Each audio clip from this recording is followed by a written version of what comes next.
High বন্ধুরা, নতুন এপিসোডে আপনাদেরকে স্বাগতম।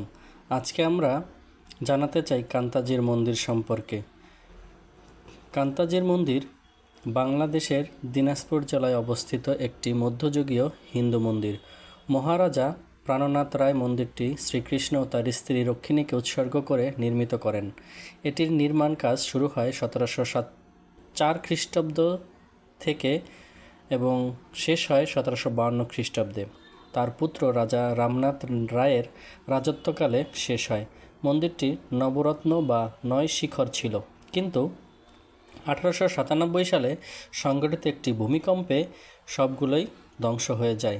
এই মন্দিরে বাংলাদেশের সর্বোৎকৃষ্ট টেরাকোটা শিল্পের নিদর্শন রয়েছে।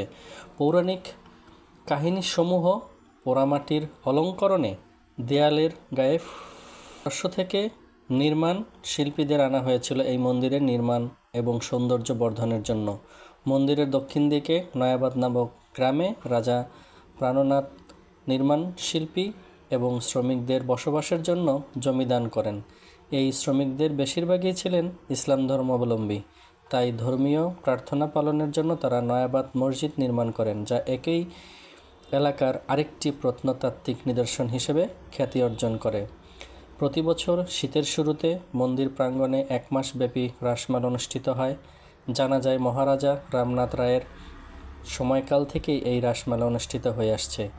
মেলা চলাকালীন সময় অনেক তীর্থযাত্রী ভারত ও বাংলাদেশের বিভিন্ন অঞ্চল থেকে মন্দিরে তীর্থযাত্রার জন্য আসেন।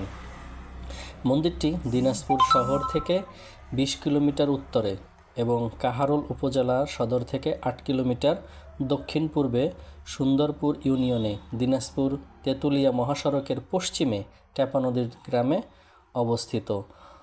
তো বন্ধুরা, আপনারা চাইলে নগরটি ঘুরে আসতে পারেন। ধন্যবাদ।